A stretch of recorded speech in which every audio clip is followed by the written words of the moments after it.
South India Badshah Baahubali Prabhas నటించిన ప్రతిష్టాత్మక చిత్రం కల్కి 2898 ఏడి ఈరోజు రిలీజ్ కోసం తెలంగాణ ఆంధ్ర రాష్ట్రాలనే కాకుండా దేశవ్యాప్తంగా ప్రభాస్ ఫ్యాన్స్తో పాటు సగటు సినిమా అభిమాని ఎంతో ఆసక్తికరంగా ఎదురుచూశారు.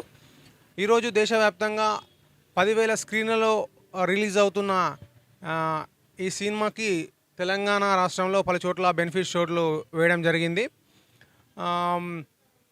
ఇప్పటికే అత్యధిక స్క్రీన్లలో రిలీజ్ అవుతూ రికార్డుకి ఎక్కిన కల్కి చిత్రం మరిన్ని రికార్డ్స్ సొంతం చేసుకుంటుందో తెలుసుకోవాలంటే మరికొద్ది గంటలు వేచి చూడాల్సిందే. బెనిఫిట్ షో చూసి బయటకు వస్తున్న ప్రేక్షకులను అడిగి తెలుసుకునే ప్రయత్నం చేద్దాం. అన్న మూవీ ఎలా ఉంది? బ్లాక్ బస్టర్ సూపర్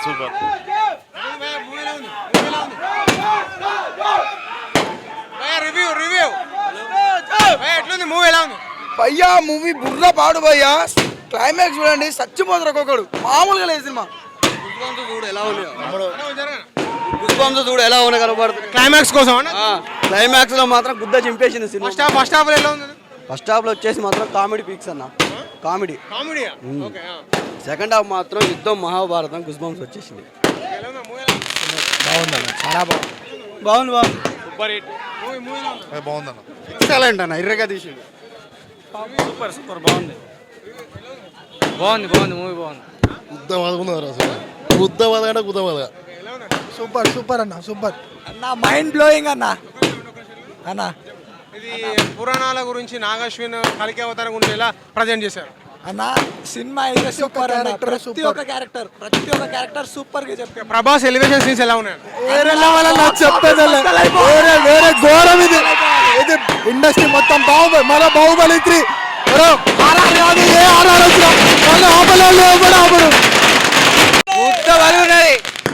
మామూలుగా లేదు. ఫైటింగ్ సీన్స్ ఎలా ఉన్నాయి? ఫైటింగ్ అసలు మామూలు లేదు. సెకండ్ హాఫ్, ఫస్ట్ హాఫ్ ఏమో లేదు కానీ సెకండ్ హాఫ్ మాత్రం గుద్ద చింపిండు ప్రభాస్ అన్న. ఫస్ట్ హాఫ్ లో కొన్ని సీన్స్ చాలా స్లోగా నరేషన్. లేదు బరాబర్ స్లో అంటే అర్థమయ్యేటట్టు చెప్పారు. సినిమా జనాలకు అర్థమయ్యేటట్టు చెప్పారు. సినిమా మాత్రం వేరే లెవెల్. అసలు కల్కి అవతారం గురించి నాగశ్విన్ సామాన్యులకు సైతం అర్థమయ్యేలా తీసేలా success అయ్యాడా? Full grand success. Super అన్న, సూపర్ నెక్స్ట్ లెవెల్. అసలు ప్రభాస్ సినిమా గురించి చెప్పాలంటే ఇది మహాభారతంలో రాజమౌళి చేసిన సినిమాని నాగేశ్వరం తీసిండు. నా కొడుకు కూడా దీని గురించి దగ్గర మాట్లాడితే మ్యూజిక్ బ్యాక్గ్రౌండ్ మ్యూజిక్ ఎలా ఉంది అన్న? ప్రతిదీ హాలీవుడ్ లెవెల్. మనం టాలీవుడ్ బాలీవుడ్ కాదు, హాలీవుడ్ గురించి మాట్లాడుకోవాలి మనం. విజువల్ ఎఫెక్ట్స్ ఎలా ఉన్నాయి? హాలీవుడ్ అంతే. అయితే కల్కి అనే అవతారం శంబల నగరం నుంచి వస్తున్నారు. ఆ శంబల నగరం గురించి ప్రస్తావన ఉందా? సంభాల నుంచి కాదు, మన పురాణాల్లో ఏమైతే ఉందో అది ఎగ్జాక్ట్లీ 100% కాదు, 200% తీసిండు. అశ్వత్థామ భారీ తరగనం అమితాబ్ బచ్చన్, కమల్ హాసన్ తో పాటు విజయ్ దేవరకొండ, దుల్కర్ సల్మాన్. నిజమేనా? నిజమేనా? అది వాస్తవం. వాళ్ళ ఒక క్యారెక్టర్ చాలా పవర్ఫుల్, వేరే లెవెల్. అది కల్కి క్యారెక్టర్ ఎవరు? కల్కి అవతారం ఎవరు? ప్రభాస్ అనేది రివీల్ కాలే కానీ భైరవ్ అంటే మాత్రం కర్ణ. జై కర్ణ, జై కల్కి. తెలుగులో కొత్తగా ఎప్పుడు రాని విధంగా చూపించిండు. అంటే నెక్స్ట్ జనరేషన్ కూడా మనం తెలుసుకునే విధంగా ఉన్నది. అంటే మన పురాణాలు ఎప్పుడైతే ఇష్టపెట్టినాయి అన్ని మొత్తం కొత్తగా ప్రభాస్ లుక్ కానీ ప్రతి ఒక్క పాత్ర మస్తు ప్రయత్నించారు. బాగుంది, చాలా బాగుంది. ప్రభాస్ మాత్రం హైలైట్గా పార్ట్ 2లో ఇంకా మస్తు ఉంటుంది. మాటల్లో ఎంత చెప్పినా చాలా తక్కువ. ఇక సినిమా విజువల్ ఎఫెక్ట్స్ ఎలా ఉన్నాయి? మాత్రం బ్రహ్మాండం. అసలు ఇక మాటలు అయితే చెప్పుదానికి సరిపోదు. ఇక ఫస్ట్ హాఫ్ లో కొన్ని సీన్స్ చాలా స్లోగా ఉన్నాయి అంటున్నారు. ఫస్ట్ హాఫ్ నుంచి స్టార్ట్ అయితే చివరి వరకు విజువల్స్ ఆగలేదంటే అర్థం చేసుకోండి. ఇక థియేటర్ దద్దరిల్లిందంటే బ్రహ్మాండం మూవీ మాత్రం చాలా బాగుంది. Nag Ashwin director success అయ్యాడంటారా? Super success అయినట్టు, super success. Prabhas fighting scenes ఎలా ఉన్నాయి? సీన్స్ చాలా బాగా వచ్చాయి. ఎలివేషన్ ఉంది, ఆ సినిమానే సూపర్ ఉంది. ఒక్కరిదనే ఏం లేదు, అంత బాగుంది. Movie super. సూపర్ అన్న, బ్లాక్ బస్టర్ అంతే అన్న. ప్రభాస్ అయితే తగ్గలే అన్న, కింద మీద ఊపు. ప్రభాస్ అన్న తోపు. సినిమా అయితే గుద్ద వలిగిపోయిందన్న ముందైతే. బాగుంది, సూపర్ ఉందన్న. మూవీ కేక అద్దరిపోతుంది. మొత్తం మహాభారతమే అన్న. ఫైట్ తీస్తే అద్దర్స్. కురుక్షేత్రం ఎపిసోడ్ నుంచి స్టార్ట్ అవుతుంది నిజమేనా అది? అవునన్న నిజంగానే స్టార్ట్ అవుతాయి మొత్తం. ఇక మన పురాణ కాలంలో ఎట్లున్నాయో మొత్తం గవే ఉన్నాయన్న. మ్యాక్సిమం పురాణమే super super blockbuster movie. Buster సినిమా సెకండ్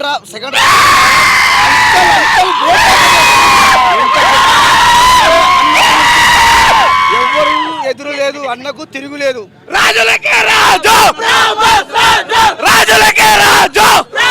ఈ సినిమాతో మీరు పండుగ చేసుకోబోతున్నారా? పండుగ సినిమా కంటే డబల్ డబల్ డబల్ డబల్ ఉంది. ఇంకా వచ్చే సినిమా కూడా బ్లాక్ బస్టర్ కావాలని కోరుతున్నా. పండగ ఇది మాకు పండగ అన్న, పక్కా పండగ. మరి ఈ సెలబ్రేషన్స్ ఎట్లా జరుపుకోబోతున్నారు? ఘోరంగా మీరే చూస్తారు కల్లారా కల్లారా. ప్రభాస్ అన్నకు ఇంత గొప్ప సినిమా ఇచ్చినందుకు థ్యాంక్ యూ నాగేశ్వర గారు, డైరెక్టర్ గారు. కన్ఫామ్ గా నాగేశ్వర డైరెక్టర్ గారికి కంకరెన్స్ చేసి చెప్తాను. ఫస్ట్ హాఫ్ మొత్తం బోరింగ్ ఉన్నది. సెకండ్ హాఫ్ లా అన్న రేంజ్ అయింది, అన్న కామెడీ అయింది. బ్రహ్మానందం గారు కూడా పాత్రలో పోషించారు. ఆ పాత్ర కూడా అసలు మాకు కళ్ళకి కట్టినట్టు కాదు. గతంలో మిర్చి సినిమాలో బ్రహ్మానందం గారి ప్రభాస్ గారి ఎంటర్టైన్మెంట్ లో యాక్షన్ సీన్స్, ఫైటింగ్ సీన్స్ ఎలా ఉన్నాయి ప్రభాస్? ఫైటింగ్ సీన్స్ మామూలు లేవన్న, మామూలే ఫైటింగ్ సీన్స్. అది ఒక్కొక్కటి చూస్తుంటే వేరే లెవెల్. ప్రభాస్ కట్అవుట్ ఎలివేషన్స్ లో బాగా చూపించిండు నాగేశ్వర. ప్రభాస్ కట్అవుట్స్ అంటే యావరేజ్ అన్న. ప్రభాస్ కట్అవుట్స్ ఒకప్పుడు వేరే ఉన్నది, ఇప్పుడు వేరే ఉన్నది. సలార్ వేరే ఉన్నది, ఇది మన కల్కి వేరే ఉన్నది. అయినా సరే ప్రభాస్ అన్న దేవుడు. ప్రభాస్ అన్న కట్అవుట్ కోసం మేము ఏడ్ చేస్తుంటాం. ఆయన ఏ సినిమా అయినది అని ఫ్రాన్స్ మేము రెడీగా ఉన్నాం. అసలు ఇంకా అడుగుతాడు. అయితే ఇప్పుడు కల్కి అవతారం ప్రభాసేనా వేరే ఇంకెవరైనా సస్పెన్స్ ఉందా? కల్కి అవతారం అంటే దానికి కూడా చెప్తా. అది విష్ణు అవతారం సినిమా. అది అప్పుడు మేము పుట్టలే, అప్పుడు మేము చేయలే. ఇప్పుడు మాకు కళ్ళకు కట్టినట్టు చూపెట్టిండు అన్న. ప్రతి ఒక్కరికి సామాన్యులకు సైతం అర్థమయ్యే రీతిలో తీసిండు నాగేశ్వర్. మ్యాక్సిమము అర్థమయ్యే రీతిలోనే తీసిండు. అర్థం కాని వాళ్ళకి మట్టి బుర్ర. అది అంటే సైఫై సీన్స్ ఎక్కువ విఎఫ్ఎక్స్ వాడుకోవడం వల్ల అట్లా ఏమన్నా డిస్టర్బెన్స్ అట్లా ఏమైనా ఉందా అన్న? ఒకటే చెప్తా, ప్రభాస్ అంటే కట్అవుట్ వేరే ఉంటుంది, ఫైట్లు వేరే ఉంటాయి, సీన్ వేరే ఉంటుంది. ఆయన మమ్మల్ని ఉద్దేశించి వేరే సినిమాలు తీస్తానంటే దానికి ఫ్యాన్స్ ఉన్నాం కాబట్టి మమ్మల్ని అర్థం చేస్తాను. ఆయనకి ఇప్పుడు కూడా మేము ఫ్యాన్స్ అర్థం చేస్తాం. ఆయన కల్కి కాదు, కల్కి 2 తీసినా, సలార్ 2 తీసినా, సలార్ 3 తీసినా, బాహుబలి 3 తీసినా మేము సిద్ధంగా ఉన్నాం. అయితే భైరవ క్యారెక్టర్లో నటించిన ఈ ప్రభాస్కు ప్రేమ ట్రాక్, లవ్ ట్రాక్ ఏమైనా ఉందా మూవీలో? ప్రేమ ట్యాక్ అంటే ఇక అది అసలు ఇక అది వేరే ఉంటుంది అన్న. అది వేరే లెవెల్. అది లవ్ ట్రాక్ ఉన్నది. అది ఇక మరి కల్కి 2 రావచ్చు. ఎవరు చెప్పలేరు దానికి సమాధానం. ఇప్పుడు మనం మీ రివ్యూ చూస్తున్నాం కాబట్టి దానికి మనం ఎవరు చెప్పలేము. కాకపోతే కల్కి 2 వచ్చినా సరే, కల్కి 1 వచ్చినా సరే, కల్కి 3 వచ్చినా సరే మేము అండగా మేము ఉంటాం అన్న. ఓవరాల్గా సినిమాకి పాజిటివ్స్, నెగిటివ్స్, ప్లస్ పాయింట్లు, మైనస్ పాయింట్లు ఏమైనా ఉన్నాయి? మ్యాక్సిమం పాజిటివ్ వస్తుంది అన్న. Second half average, first half average. First half maximum నేను రెబల్ స్టార్ డైరెక్ట్ ఫ్యాన్. నేను చిన్నప్పటి నుంచి ఈశ్వర్ సినిమా నుంచి పౌర్ణమి సినిమా కా నుంచి నేను అన్న ఫ్యాన్స్. నేను ఫస్ట్ టైం నేను చెప్తానా, అన్న ఏది తీసినా కరెక్ట్గానే ఉంటుంది. భారీ తారాగణం కమల్ హాసన్, అమితాబ్ బచ్చన్ లాంటి యాక్టర్లతో పాటు కొందరు సస్పెన్స్ మనకు రిలీజ్ చేయలేదు, కొన్ని కథనాలు వచ్చినాయి. దుల్కర్ సల్మాన్ కానీ విజయ్ దేవరకొండ కానీ ఉన్నారు. వాళ్ళ క్యారెక్టర్లు ఎలా ఉన్నాయి? విజయ్ దేవరకొండ అయితే లేడన్న దీంట్లో. దుల్కర్ సల్మాన్ ఉన్నాడు, సల్మాన్ ఖాన్ ఉన్నాడు, కమల్ హాసన్ ఉన్నాడు, రాజేంద్ర ప్రసాద్ ఉన్నారు. కాకపోతే వాళ్ళ క్యారెక్టర్లు వేరే. అన్న క్యారెక్టర్ కొద్దిగా తక్కువ చూపిస్తారు ఈ సినిమాలో. అదొక్కటే మాకు ఫ్యాన్స్కి బాధాకరం. ఫస్ట్ కురుక్షేత్రం ఎపిసోడ్తో మొదలవుతుంది సినిమా. అయితే అందులో కృష్ణుడు పాత్రగా ఎవరైనా చూపించారా? ఎవరిని చూపించలేదన్న. భైరవ అంటే కృష్ణుడు, కల్కి అవతారం అంటేనే కల్కి 2898 AD అంటేనే మనం పుట్టక ముందు జరిగిన అవతారం అది. దానికి బరాబరు సినిమా. ఫస్ట్ హాఫ్ అయితే మాకు అర్థం కాలేదన్న. సెకండ్ హాఫ్ నుంచి గుందకొచ్చింది సినిమా. అన్నకి మేము రెడీగా అందగా మేము ఉంటాం. చూస్తున్నారుగా బెనిఫిట్స్ షో చూసి బయటకు వచ్చిన ప్రభాస్ ఫ్యాన్స్ పండగ వాతావరణం సెలబ్రేట్ చేసుకుంటున్నారు. ఈ కల్కి సినిమాతో బాక్స్ ఆఫీస్ బద్దలవడం ఖాయమంటున్నారు ప్రభాస్ అభిమానులు. కెమెరామెన్ అరవింద్తో పవన్, లలితా న్యూస్.